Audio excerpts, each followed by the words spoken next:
Good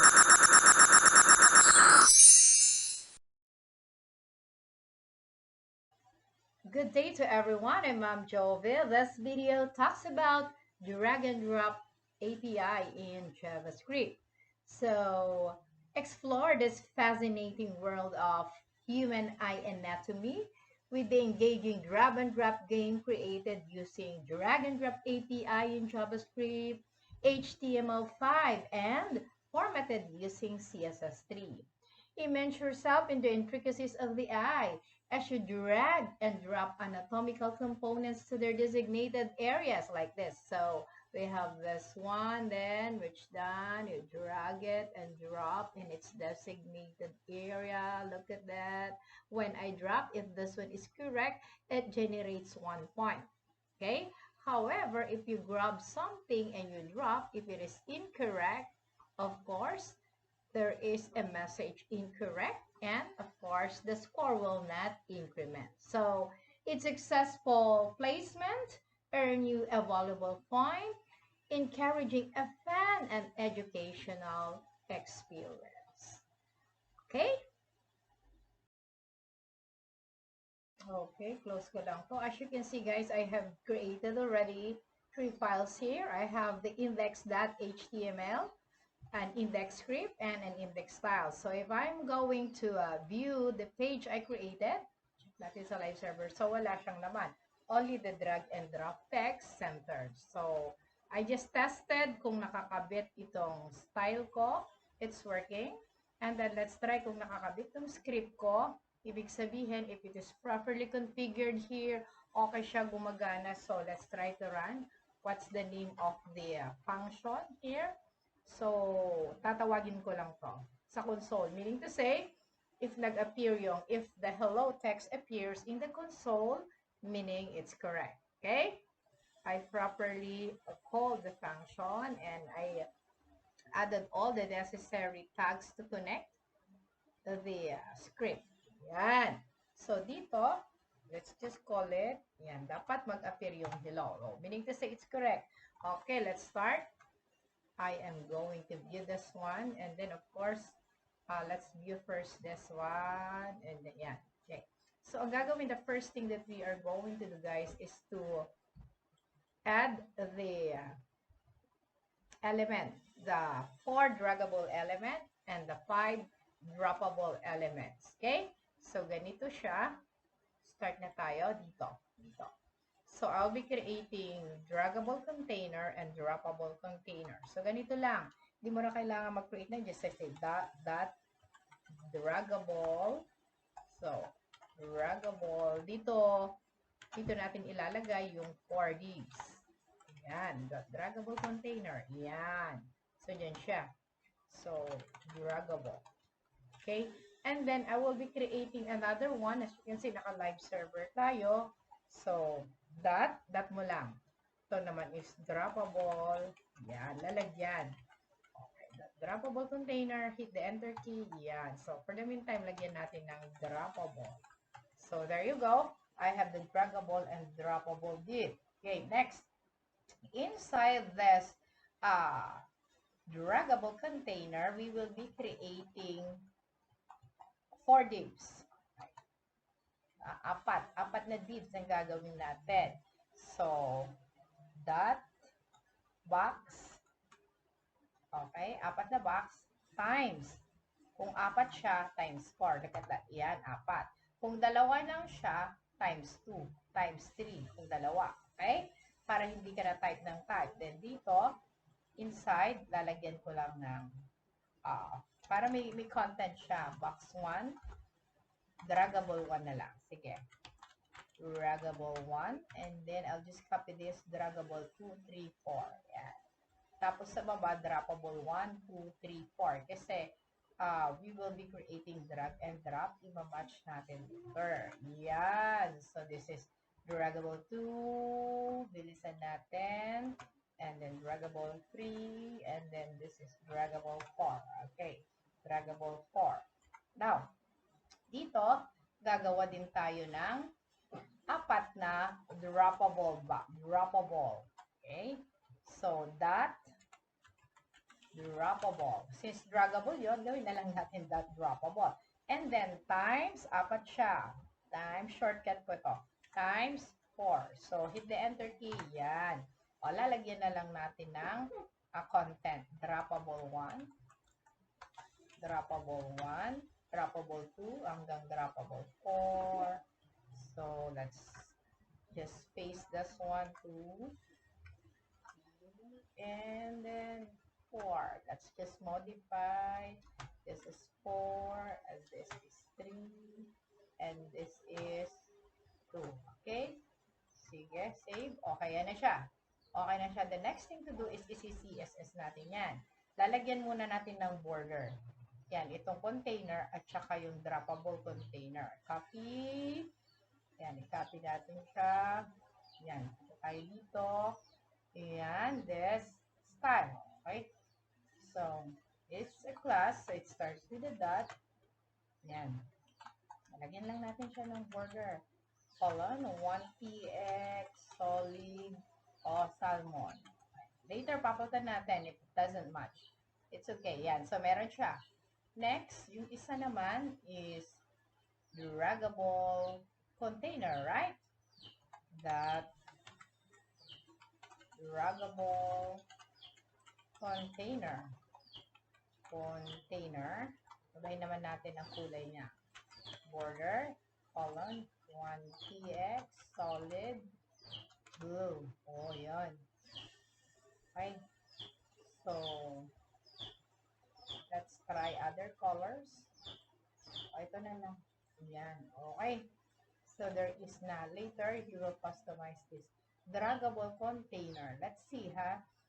If there is a wrong spelling, as you can see, hindi siya nag-take effect. Ayan. Draggable. Dito yan. Yan. Yan. There you go. Is it working? Draggable. Did I spell it right or wrong? Parang mali. Kasi hindi siya nag-take effect. Save natin. So, let's see. Draggable container. The class. Oh, droppable. Draggable, droppable. Draggable. Parehas kasi. Droppable. Okay? So, this one will become droppable. Okay? Let's see. Setting live server. Yes. Okay. Lagyan lang natin ng margin niya. Magpadding lang tayo sa taas. Padding this bottom or margin this bottom. Pwede siya. Sige. Margin this bottom. Margin para may space. Tas bottom. Colon. Yan. Is 10px. Yan. Okay. Yan. Okay na. Next natin gagawin. Look at this. So, dito pa rin tayo sa CSS. Ang pangalan niya is, let's go back. Draggable and droppable, right? Kunin natin, baka malimutan natin. Ito is pag pinormat natin to box and droppable.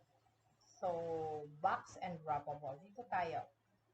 Dito pa rin tayo. Yan. We are going to display it flex. Then, dito. Ito. Display. Colon. Flex. Yan. Si draggable container. Yan. Diba? Automatic siya. Flex direction is row. Flex direction colon is row. Okay. So, sa kabila, ganun din gagawin natin. So, sa baba, yan, lagyan natin ka. Okay. So, there you go. Ang next natin gagawin is we are going to format the box. Yung nandun. So, it's a class. So, box. What we're going to do is to put a background color. Background color, colon. Sige. Pang demo lang naman yan. And then, let's put, okay. Kasi po ito, yan. Alice blue. And then, lagyan natin ng height, 30px. Height, pwede rin ganito, age, 30px. Try nga natin, yun. W, width niya is, let's say, 60px. Yan, TPX, then hit the enter key. Yeah, there you go. So, automatic siya.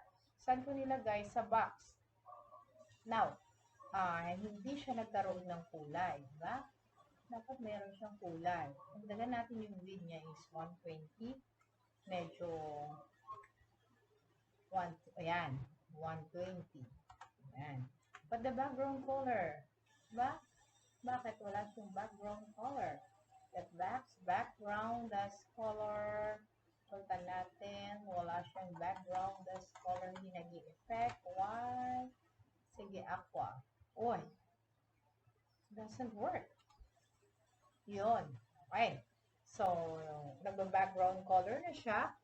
Meron na siyang background color. So, ang gagawin natin is align natin yung item center. Align items. Column center. And then, justify content. So, i-justify natin siya. And then, center lang. Okay. Justify content center. Okay, let's see. Center. Okay. And then, okay, dapat kasi lalagyan natin siya ng space, ha? Justify center. And then dito, try natin i-justify center. Dito. Ayan. Okay, nagpunta siya sa center. Mag-margin tayo. Dito tayo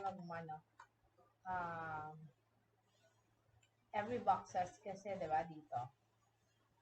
Justify, align, margin tayo para maghiwalay sila. Margin, that's right, column, let's say 5px. There you go. Yan, okay. There is a space. Okay. Align item center, justify content center, pero hindi nag-center. Later, we are going to check. Okay, mahalaga madrag natin. Later natin i-format. So, definitely, ito rin ang gagayahin natin. Yan, dito. The only difference para sa that droppable, right? That droppable. Tama ba? That droppable.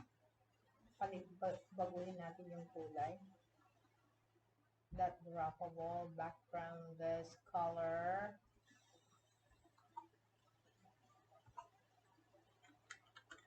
Background, this color. Ito. Ayan. Okay na siya. So, height, width, align, center. Okay. Droppable. Dagdagan pa natin ng we're going to add. Ito yung height nito kasi we're going to drop it here. So, let's say this, dagdagan natin ng 40px and then let's see this for 150. Okay? So, there you go. Yan na siya. So, this is the draggable and then we are going to add this one. Draggable container, margin this bottom, bababa natin. Yan, para medyo, there's a space kasi later on, what I'm going to do is, you will drag and drop it there. Okay? So, for the meantime lang muna, and then later on, the next thing that we're going to do is to create the JavaScript. Sige, okay, to continue now. I'll just modify my CSS. There's some modifications para ma-align ko siya ng ganito. I will explain kung paano ko siya ginawa, guys. Okay, so, yan. Okay, here's the source code. Here's that I use. So, explain natin para pag ginawa nyo to, you truly understand what you're going to do. Wow, ang dami ko na palang, sorry. Naka-live server na maraming beses. So, ito siya. I'll just explain it. Ito. Dito tayo sa, muna tayo sa style. Tingnan nyo to. So, the reason why I added this, so the flex direction is to row para maging isang row siya. Justify content space around. If I'm going to remove this, look at this, i-comment ko lang. Ibig sabihin, mawawala yung spacing. I remove. Previously, I used margin. So, binargin ko siya para hindi na ako mag-margin and ito ang ginamit ko. So, I will explain ano yung ibig sabihin ng justify content. So, as I've been telling you guys, ang lagi nating bala ay ito. Dito tayo. Yan. Okay. So, dito. Justify center. MDN tayo palagi. So, just properly defines how the browser distributes spaces between and around contents. Items along main access of flex container and inline access of the grid container. So, you can try a lot of source code here. Ang ginamit ko, yan. So, yan ang gamit niya. How the browser distributes space between and around the content. Kaya, ganito siya. Right? Now, balik na natin. So, I already explained justify content. Yan. Balik natin yan. Yan. Okay? Now, next thing that I'm going to explain, so draggable container natin nilagay. Why? Kasi si draggable container holds all those 4 boxes na nilagay natin. Doon siya nakalagay. Next naman, yung ating, paano natin sinicenter yung text sa loob ng isang div element. Lalagay mo lang to display div. Kailangan mo, sorry, magalaw yung mouse, magalaw yung user. Display flex, okay?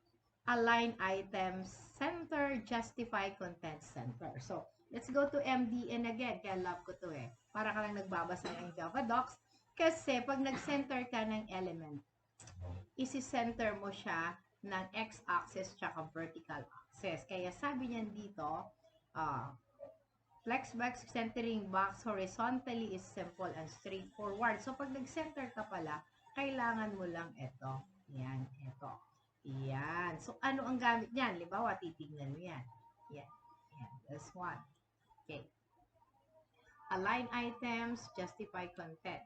So, dito ka, punta tayo dito, mag-add ako ng new, sige, align the items,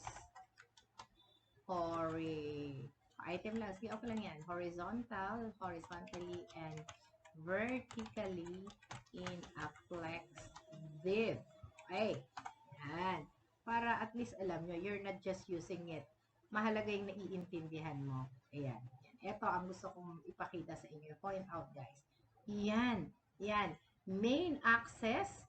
Yan. The main access, kailangan naka-justify content at saka sa cross access. Kaya natin ginagamit yung dalawa. Yan. Look at that. Ito. Properties that controls the alignment. Justify content, at align items, align self, align content, gaps, columns, and row gaps. So, you may try this one. Kaya napakahalaga na you know how to read documentation. So, ito yung documentation niya. You just go here so that you know how paano nagpo-function yung mga properties na how does it work? How does it work?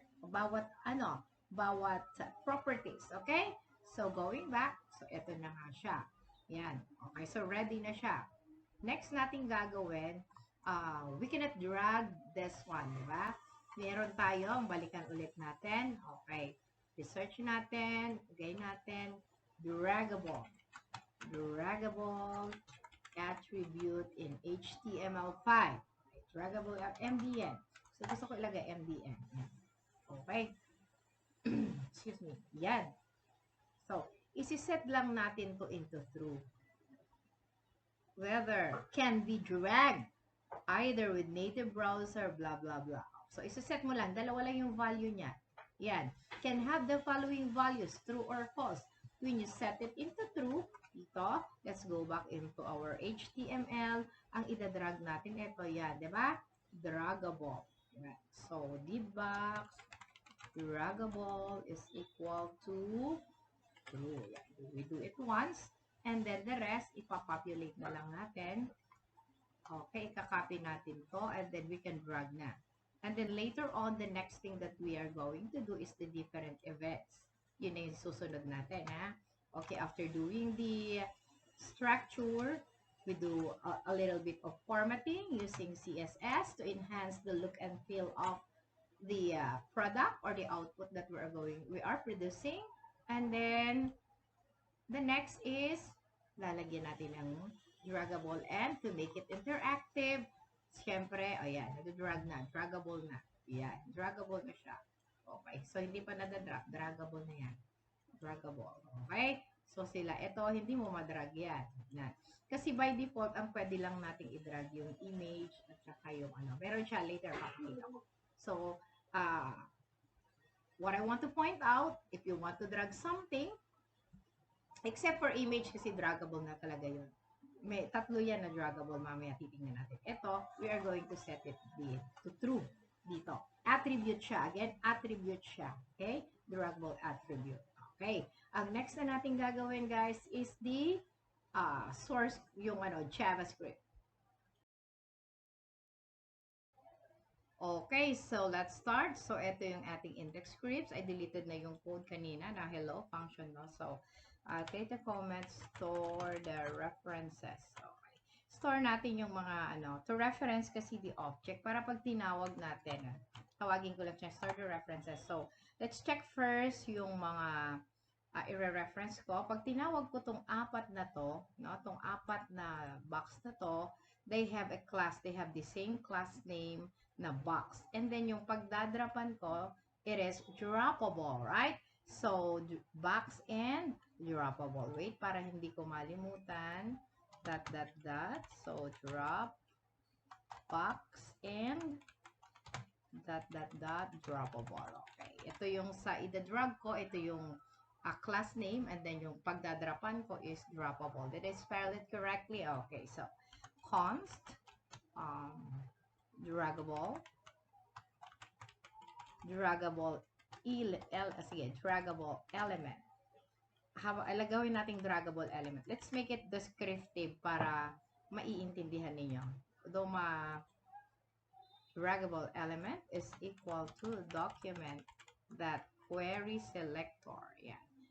Query selector all kasi naka-class siya. Yan.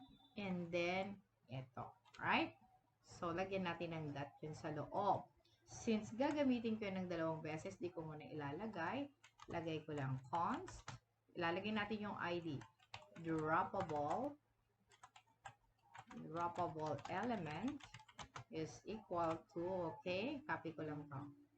Yan. So, and then, eto, ang ID nito, the ID of this, yung draggable element is, not ID, sorry, correction. The class name is box. Yan, nakasulat na dyan. And then, eto naman ay, the class name is droppable. Okay, yan. So, pag mag-attach tayo ng source code dito, yan, mag-attach tayo ng source code. Diyan tayo mag-attach. We'll be attaching the source code there. Okay? So, tatawagin ko to. Yan. We will be rather using, okay, source, what do you call this one? This reference, draggable element, para ma-attach natin ng code yan. Since marami sila, we will be using the for each. Later, let's check the definition of this. For each, and then, ilalagay natin siya. Yan, for each, right? So, I'll put here, I'll be using this as a variable element. Yan. Element. And then, okay, equals our function siya. Yan. Tapos, di ba ganyan? Like that. And then, semicolon. Okay? Yan. Kuha. Okay. Next. So, I'm using here an arrow function. Actually, pag gusto mo to, yan, di ba, if there is only one parameter, pwede nating i-omit ang parenthesis. So, pwedeng ganyan yan. Yan. Same lang yan. Pag may nakita kayo and I put here. Same lang. Tinanggal ko lang. Omit natin. Kasi sabi niya pwedeng tanggalin. Tatanggalin natin. Yan. Okay? So, okay siya. Between, yan, dito. Dito tayo maglalagay again ng source codes. Okay?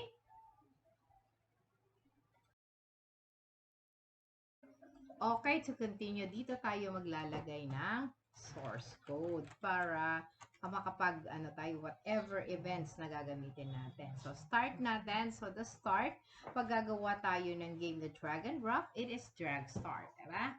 So, dito, para ma-attach natin yan ng add event listener. So, kunin natin to. Yan, this one. That, lagyan natin ng event listener. Add, ayun siya. Okay. So, papasahan natin to kung ano yung event. It's drag start. Later, I'm going to explain what's that. And then, dito, the next one, dalawa kasi yan. Ilalagay naman natin dito ngayon yung if the function, kung tatawagin natin yung function. Since what we're going to do is to create an arrow function with one parameter. Okay, so kung one parameter siya, pwede siyang meron, pwedeng wala. So, lagyan na lang natin muna by dito. So, drag start. Ito ang pangalan ng aking parameter. Drag start, diba? Yan. Okay. So, equal sign. Yan. Arrow function. And then, yan. And then dito, semicolon. Yan, di ba? So, between, this is a function, an arrow function with one parameter. Okay, ito siya, si drag start. Ito naman si drag start ay event. Right? Event to. So, yan. Ina-attach natin siya. Lagay natin siya dito. Yan. Okay. Dito, let's try to console that log. Kung madadrag natin, lalabas yung message na drag start is fired. Okay, so console.log. Lagyan natin siya ng drag start event is activated. Okay, so activated. That's the message. And then, semicolon. So, pag niran natin, once na drinag natin, napa-fire siya, nagde-display ito sa console. Okay? Let's see. Kung lahat yon yung ating mga buttons, pag drinag natin, nagre-react. Right? Okay, i-run muna natin. Going back. Dito tayo. Let's try live server. And then, we display the console. Yan. Yan. Okay. So, urong natin ng konti. Dapat pag drinag ko to, nagre-react siya. Ayun.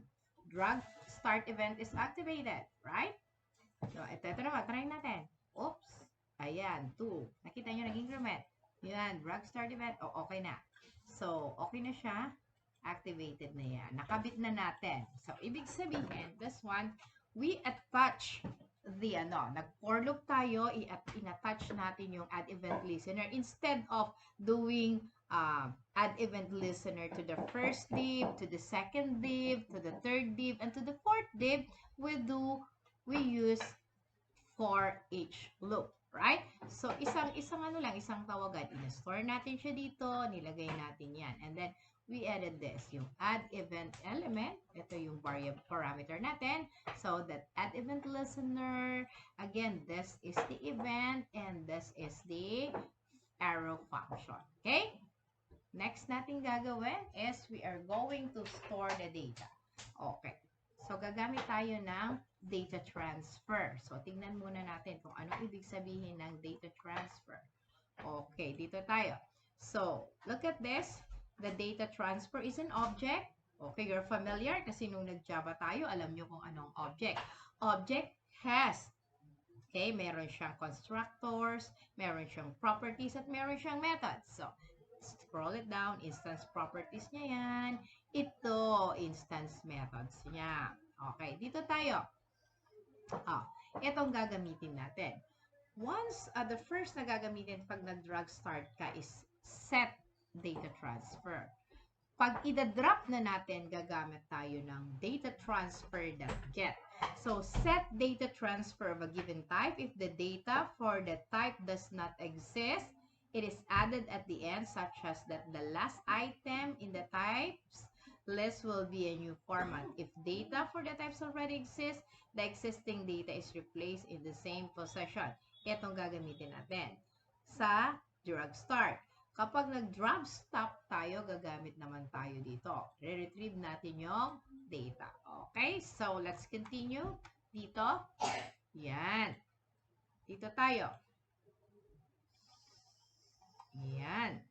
Okay. So, ang gagamitin natin itong parameter na to. Yan. Copy mo siya dyan. That. Okay. That data transfer. Yan. That data transfer dot. Okay. Dot set data. Ano yung data isi-set niya? It's a method. Method kasi siya.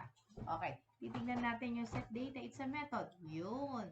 Ah, yan. Sets the drag operation to the specified data and type. Scroll na lang natin dito para naiintindihan nyo. So, the type is dalawa. The format and the data. Example data types are text plain and text URL. Pwede tayong gumamit lang ng ayan. Yan. A string representing the type of data to a string representing the type of the data to add to the drag object. Ang data string representing the to add to the drag object. Okay. So, ganito siya. String, format, at saka data. Dalawang parameter. You're familiar with this, na? Okay. Una, ang ilalagay natin ay text. And then, comma. Okay. So, kukunin natin ito, guys. Yan. Kukunin natin yung kanyang target ID. Right? Yung target ID niya. So, kunin natin siya. Ito. Ilalagay mo. Diyan. Dot target dot ID. Okay. So, save natin yan. And then, i-check natin. Pwede mong i-console.log lang. Kopyahin ko to. Yan. Console.log. Tingnan natin kung may data. Copy. And then, let's go back. Ito, tanggalin ko to. Code ko muna. And then, palitan ko to. I'll delete this one. Hindi na siya string constant by this time. Ano ang gagamitin ko is ito. Kukunin ko to ito. Yan. Tingnan natin. Copy. Paste natin siya dito. Para ma-display. Save natin siya. And then, let's go back here. Oh, tingnan nyo. Drag. Ayun. Drag event. Yan. Ayun siya. May data transfer na nangyari. It occurs. Ayun. May data transfer. Okay? So, okay siya. Next. Okay, going back, what I'm going to demonstrate is how to add a, let's say, I have here a draggable format, meaning to say when I drag that element, this format will take effect when I drag the element, and then once I release the mouse, so ang nagpa-fire dyan is drag, and this one will be removed, matatanggal. Okay, so here, now, let's go here. Yeah, nilagay ko na siya dito so you can see it, guys. So, drag dito. Yan. So, drag start that current, eto ang bago dito. Current target that class list that add. Saan ko kinuha to? This is the name of the class. Saan ang class? Dito sa CSS. Ito yung mga ginagawa niya. I have the font weight. I'll change the color. I applied a border. So, let's check what will happen. Ito yung, yan. So, once I start dragging this, drag, and then release. Okay, yan. Wala na siya. Okay, let's go back. Dito. Now, if eto hindi nakalagay yung drag and call, let's comment. Nag-remove ako dyan. Ito. Hindi mo na natin pinapagana. This is a line comment in JavaScript, meaning to say, the web browser will not execute the source code for now kasi naka-line comment siya. So, pag nag-remove, parehas sila ng code. Ang kaibahan lang is yung that remove. Ipapasa rin, you are going to pass the name of the class. Okay, so, kung ano itong parameter na to, that current target, that classList.remove. Okay, i-remove niya, right? So, tingnan natin kung hindi niya ni-remove. Let's save this. Okay, and then go back. Ayan. Pag nagawa yan, kaya hindi pa rin natanggal, right? Andyan pa rin. So, kaya natin yung drag and para ma-remove natin. Okay? I hope this is clear on your part. So, by the way, you can add anything you like dito. Dito yan sa style. Kung ano man yung gusto mo na idadagdag mo, yan, sige, lagay mo lang dyan. Okay? So, So dito, as you can see here, dito sa box ko, I have here cursor colon grab kasi ito yung nagtitake effect dito, nagiging grab. Yan, nagiging hand. Yan, okay? So cursor colon grab.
Okay, let's check MDN. Sabi niya dito, a minimal drag and drop example. So, we use three events. Kailangan meron tayong drag start, may drag over, at drop. So, I already created a while ago the drag start. Dito na tayo sa drag over. Ipe-prevent natin ang default ng drag over and then the drop. Okay? So, let's check. Kailangan daw in-execute natin to drag start, drag over, drop. Now, let's take a look at the drop. Ano? The drop, drop event. The drop event is fired when an element or text selection is dropped on a valid drop target. To ensure that the drop event always fires as expected, you should always include prevent default. Okay, lagi nating i-include ang prevent default. That's the reason why you can see here, meron akong prevent default dito at meron din akong prevent default dito as stated dito. Iyan, tingnan mo. Look at this. Iyan, drag over. Okay. Para makareceive ng drop event. So, to continue, dito na tayo. Before I'm going to explain this, balikan natin to. Kailangan, we're going to put ID. So, of course, they must have different IDs. Lahat ng dinadrag mo. So, ID of the first draggable object is element rather is box1, box2, box3, box4. For the droppable zone, so droppable object, kung saan tayo nagde-drop, gagamitan natin ng data draggable ID. So, kung ano yung ID niyan dito, eto yan. Kasi i-match natin. Later, i-customize natin to. I-disarrange natin. Okay? Para mag-match. O, dito tayo. Yan. So, okay na to. Na-explain ko na to. Bakit natin to nilalagay. Bakit din ko ito inilalagay. Okay? These are the events. Okay.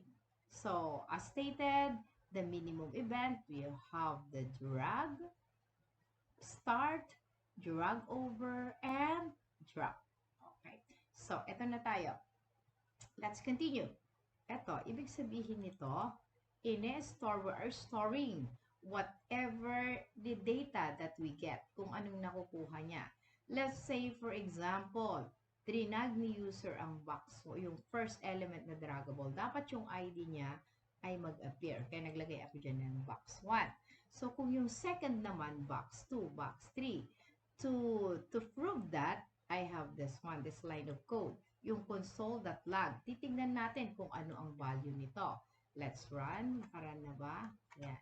So, I will be dragging ito. Drag and drop. Yan. Box 2. Ito naman. Drag and drop. Yan. Ito naman. Drag and drop. Okay. Yung isa pa. Drag and drop. Okay. So, nakukuha natin yung ID. Kasi, later on, this is very relevant. Okay. Next, going back. Ito naman. Si drop zone event get the attribute of the draggable ID. Ito naman ang kinukuha niya. So, paltan ko naman to. Yan. Yan, yung draggable. Ito naman, natural. Ang lalabas pa rin dyan ay box 1, box 2, box 3. Kasi yun ang inassign natin. Kasi i-equal natin siya later. Yan, draggable ID. So, get attribute. So, nakastore yan. Kung ano ang attribute ni drop zone dyan, yan ang makukuha. So, save natin. And then, let's check. Yan. Ito. Yan. Dapat yung drop zone niya lumabas. Box 4. Box 2. Yan. Box. Yan. Okay. Hindi pa ako nagko-compare. Okay lang kahit saan i-drag. At least nag-appear. You know na. Okay, to continue, I use the source code. I use the method append child to, diba, method to append child method. Okay, so ano ang gamit niya? Append child moves it from its current possession to the new possession.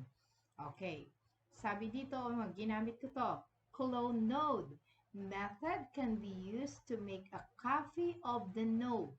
Yan. So, makikita nyo dito sa source code. Okay, let's go back here. Yan. Ito. Kapag ito ang pinapagana natin, if once I drag, i-drop ko, mawawala na yung original. Pero kapag ito ang pinagana nating source code, andun pa rin yung original, i-clone niya, i-duplicate niya, tapos, madadrop siya sa drop zone. So, let's take a look. O, itong gumagana ha, line 25. Base dito sa source code, line 25, pag drag and drop mo, wala na siya doon. Say, i-attach na niya. Sige. Let's drag and go. Drop. Ayan. Wala na yun. Natanggal na. However, kapag kinu-clone mo, itong ginamit natin. So, let's just put a line comment here and we make this functional and then we save. Kailangan nag-store. And nag-save tayo. Oh. Say drag. Yun. Na-clone. Andun siya. Na-clone. Na-clone. So, everything is explained na ha. Na-explain ko yung pag-clone. Na-explain na kung hindi mo i-clone. So, that will depend on the game you're going to make. Next. Okay. So, okay na tayo lahat dito. Ibalik na muna natin. So, set mo lang yan ng true. Okay. Dito.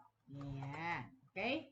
Then, we will be creating the statement that will compare. Okay? Magko-compare na tayo later. Continue. Yan. O, dito. So, i-check natin to. Gagamit tayo nito. We will be using if statement and then ito. Itong strict equality operator. So, in JavaScript, the 3 equal sign, ito yung symbol ng strict equality, checks whether it's two operand or equal, returning a Boolean result. So, yan, kagaya niyan, no? Console.log is 1 is equals to 1, true. Yan. Okay, sige. Going back, dito tayo. Yan, dito tayo, yan.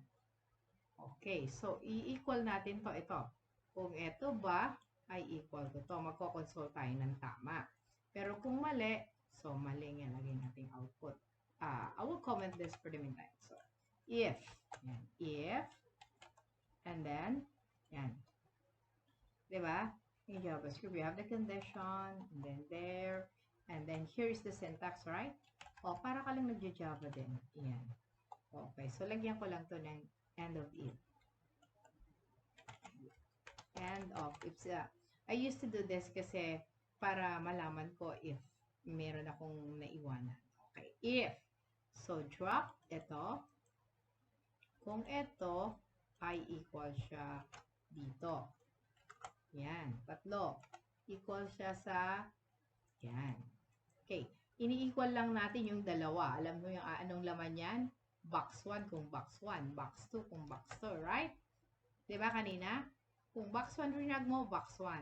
Pag drop zone, drinap mo siya sa droppable 1, ang ID niya pa rin ay box 1. So, mag-console.log tayo ng tama. Console.log. Ayan. Tama. Okay. Pag mali naman, console.log, mali. Right or incorrect. It's up to you. Yan. Malapit na tayo matapos sa logic para magawa nyo yung game. Ganito ko lang siya ginawa. Napakasimple at napakadali. Yan. Madaling intindihan. Mali. Yan. Okay. Mali siya. Okay? Try natin. Let's see. Yan. Kung drinag ko ito at drinag ko sa 4, dapat tama. Yan, tama. I-drag ko si 2 at i-drop ko sa 3, dapat mali. Yan. I-drag ko si 1, i-drop ko dito, mali na naman. Natural, mali na naman ito. Yan lang yung logic niya. You are just comparing. Kapag tama yung drop niya, guys, natural tama. Doon ka pwedeng mag-score ng 1 point. And then, pwede mo rin gawin kapag tama, diba, score ka ng 1 point. Kapag mali, lalabas lang. Or pag tama, mag-score ka ng 1 point and then you are correct. May message kang you are correct. Tapos pag mali naman, wala siyang mag-a-add and then you are wrong. Okay? Sige, yun ang next nating gagawin.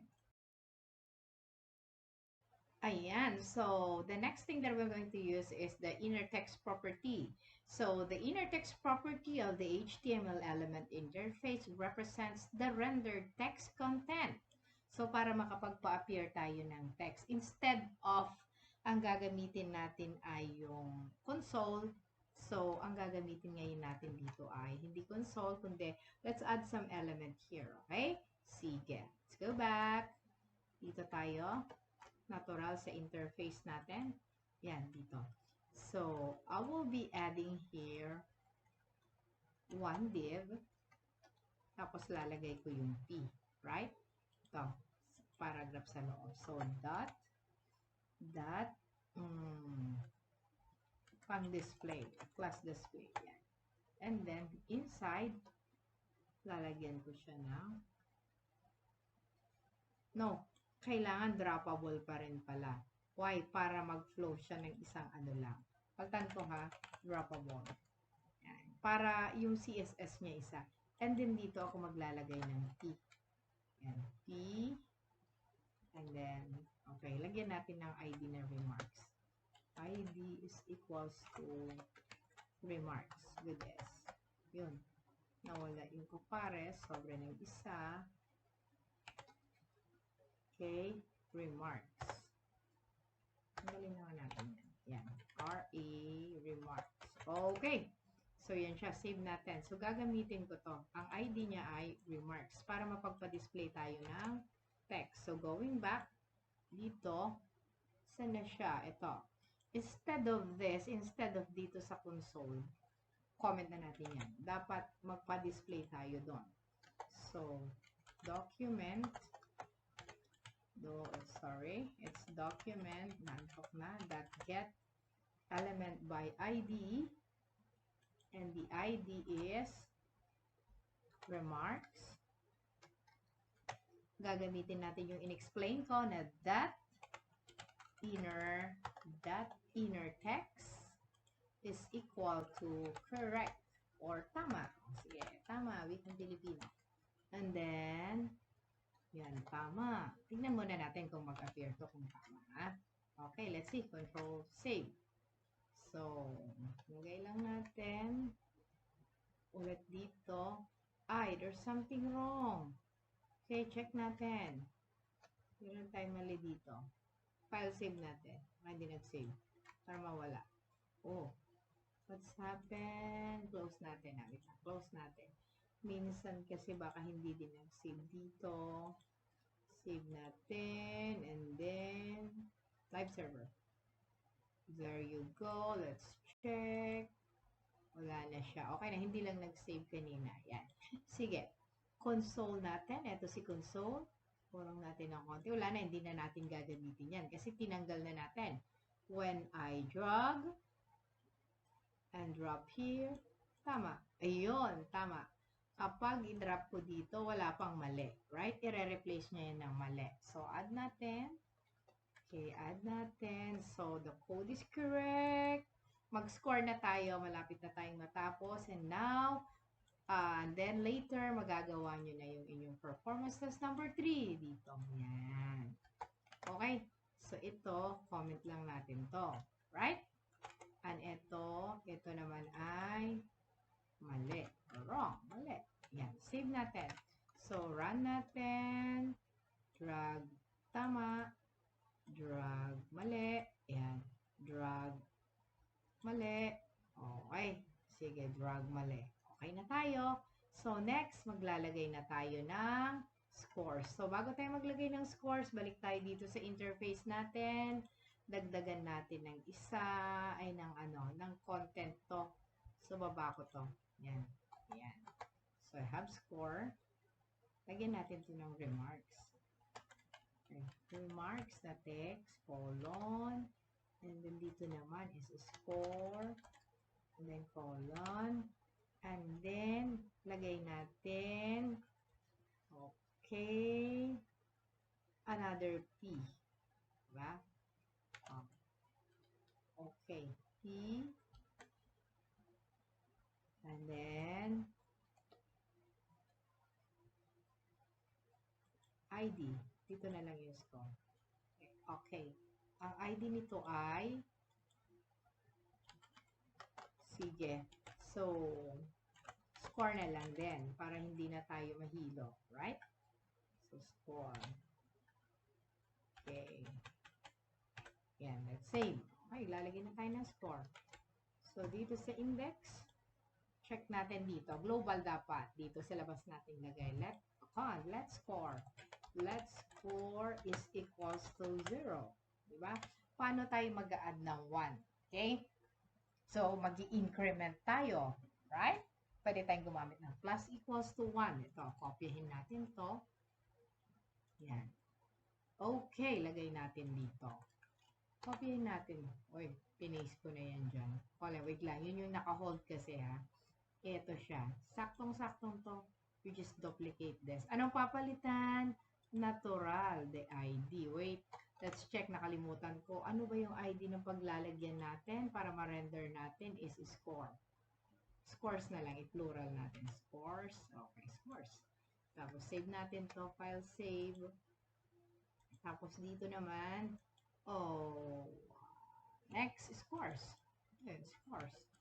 And then, itong score na to, yung nasa taas na variable, yan ang ilalagay natin dito. By this time, kasi variable na siya, hindi siya literal, kaya there's no code. Yun lang siya.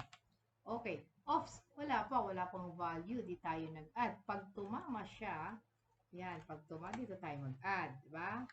Score plus equal to 1. Check natin. Okay. File save.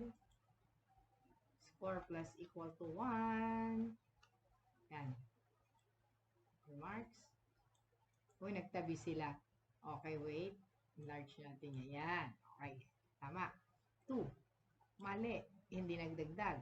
Draggable 1. Dapat mag-update. Maging 2. Iyon. Perfect. Yeah, I did it.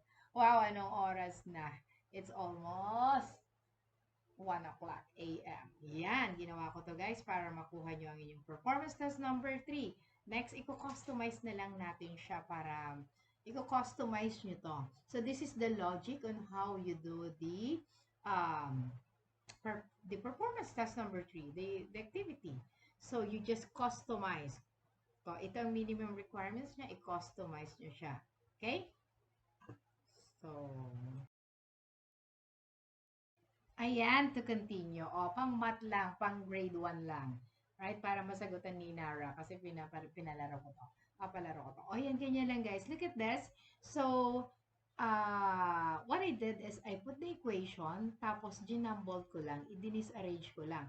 Kailangan tingnan nyo to ha, 2 times 8, maliit nga gagamitin natin dito. Small asterisk. Okay. 2 times, naka-caps. 2 times 8 is equals to yung ID niyan, di ba? 2 times 8 is 16. So, dapat 1. Parehas sila. Yan. Yun yung sagot niya. Doon mo ilagay. Yung ID niyan, doon nakalagay yan. Yung sagot. 5 plus 5, box 2. So, sa box 2 mo ilagay yung 10. Next, 30 divided by 2. So, 15. So, box 4 yan. So, sa box 4 mo ilagay yung sagot.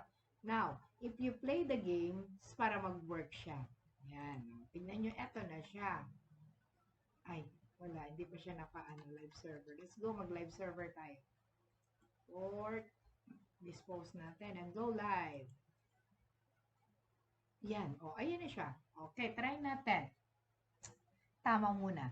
30 divided by 2, o di 15. Tama. So, 10 minus 3, malian natin. Lagay ko siya dito.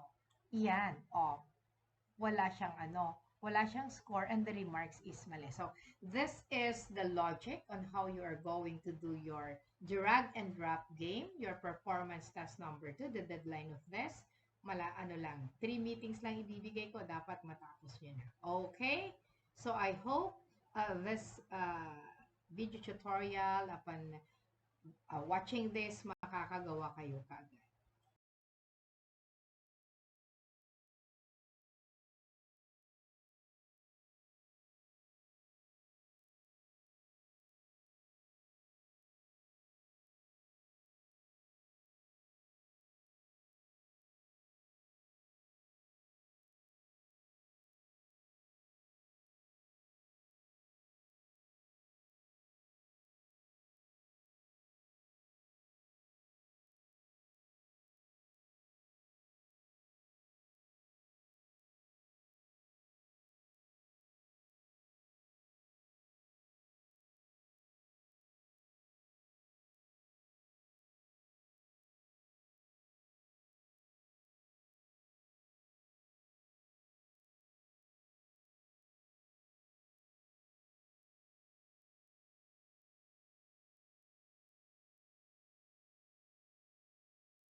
Okay, sige. So that's the logic I use in coming up with this basic drag and drop game. So, yung A, pag-drop ko, yan. B, choroid. O, hindi ko natatapusan kasi gabi na. Next, I'll just put some error. Pag ganyan, mali siya. Okay? That's it.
time and upload it on time. See you. Thank you so much for watching.